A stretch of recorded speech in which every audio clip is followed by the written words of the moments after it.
Shalom Bapak Ibu, Saudara-saudari yang dikasihi Tuhan. Hari ini adalah hari yang terakhir di tahun 2020. Esok kita akan masuk di tahun 2021.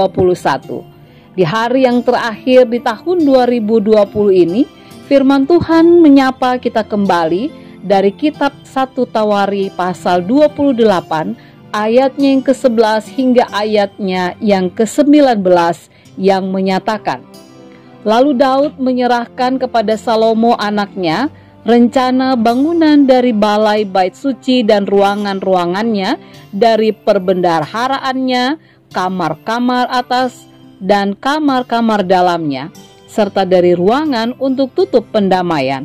Selanjutnya, rencana dari segala yang dipikirkannya mengenai pelataran rumah Tuhan dan bilik-bilik di sekelilingnya, mengenai perbendaharaan rumah Allah dan perbendaharaan barang-barang kudus, mengenai rombongan-rombongan para imam dan para orang Lewi, dan mengenai segala pekerjaan untuk ibadah di rumah Tuhan dan segala perkakas untuk ibadah di rumah Tuhan.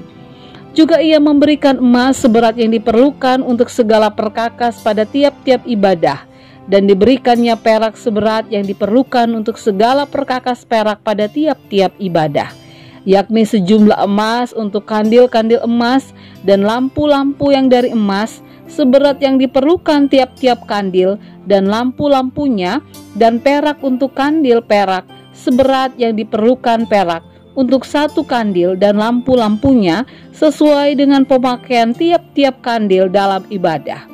Kemudian diberikannya sejumlah emas untuk meja-meja roti sajian, meja demi meja, dan perak untuk meja-meja dari perak.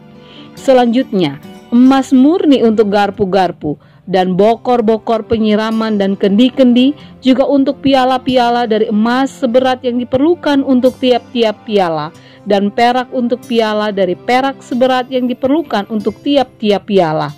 Juga emas yang disucikan untuk mezbah pembakaran ukupan seberat yang diperlukan, dan emas untuk pembentukan kereta yang menjadi tumpangan kedua kerub yang mengembangkan sayapnya sambil menudungi tabut perjanjian Tuhan. Semuanya itu terdapat dalam tulisan yang diilhamkan kepadaku oleh Tuhan, yang berisi petunjuk tentang segala pelaksanaan rencana itu. Demikianlah pembacaan Alkitab.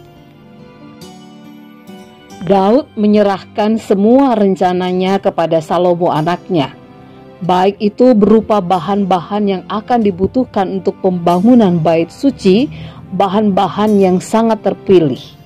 Sekaligus juga ia menyerahkan apa yang dipikirkannya secara rinci tentang segala sesuatu yang dibutuhkan dalam proses pembangunan tersebut. Ya, semua yang diilhamkan oleh Tuhan dalam tulisan sebagai petunjuk tentang pelaksanaan rencana pembangunan bait suci itu diserahkannya kepada Salomo. Daud sadar bahwa Tuhan mempercayakan Salomo untuk pembangunan bait itu. Daud tidak marah, tidak cemburu atau bersikap basa bodoh. Tapi Daud terlibat aktif untuk menolong Salomo, sehingga Salomo dapat melakukan tugas tersebut dengan baik. Hal yang menarik untuk kita renungkan pada saat ini adalah bagaimana Daud memiliki jiwa yang besar untuk mempersiapkan, bahkan menyerahkan segala sesuatunya kepada Salomo dengan persiapan yang baik. Daud memberikan keteladanan kepada Salomo bahwa melakukan segala sesuatu bagi Allah haruslah dikerjakan dengan serius, dengan penuh kesungguhan hati dan totalitas. Motivasi Daud adalah bagaimana ia menghayati pertolongan Tuhan dalam hidupnya, dan bagaimana ia merasakan kuasa Tuhan yang dinyatakan di dalam hidupnya. Bapak Ibu, saudara-saudari yang Tuhan Yesus kasihi, tahun ini akan usai. Tentunya kita juga telah mengalami kasih Allah dalam hidup kita. Pertanyaannya buat kita sebelum kita akan memasuki tahun baru adalah, apakah penghayatan kita akan kuasa pertolongan Tuhan selama ini, membuat kita menjadi pribadi yang juga mau melakukan berbagai hal yang baik untuk Tuhan. Apakah segala sesuatu itu memungkinkan kita atau membuat kita mengerjakan hal-hal bagi kemuliaan Allah, dikerjakan dengan serius, dengan penuh kesungguhan hati, dan dengan penuh totalitas? Mari lakukan yang terbaik, sehingga hidup kita juga dapat menjadi teladan dan meneruskan hal-hal yang baik bagi generasi yang akan datang. Amin. Bapak, Ibu, saudara-saudari yang dikasihi Tuhan, mari kita berdoa. Allah Bapa di sorga, Bapa yang sungguh mengasihi kami, sungguh kami berterima kasih kepadamu Tuhan, untuk kesempatan yang Tuhan perkenankan bagi kami.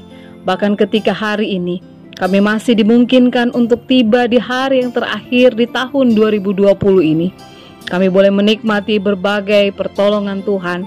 Kami boleh menikmati kuasa penyertaan-Mu dalam hidup kami.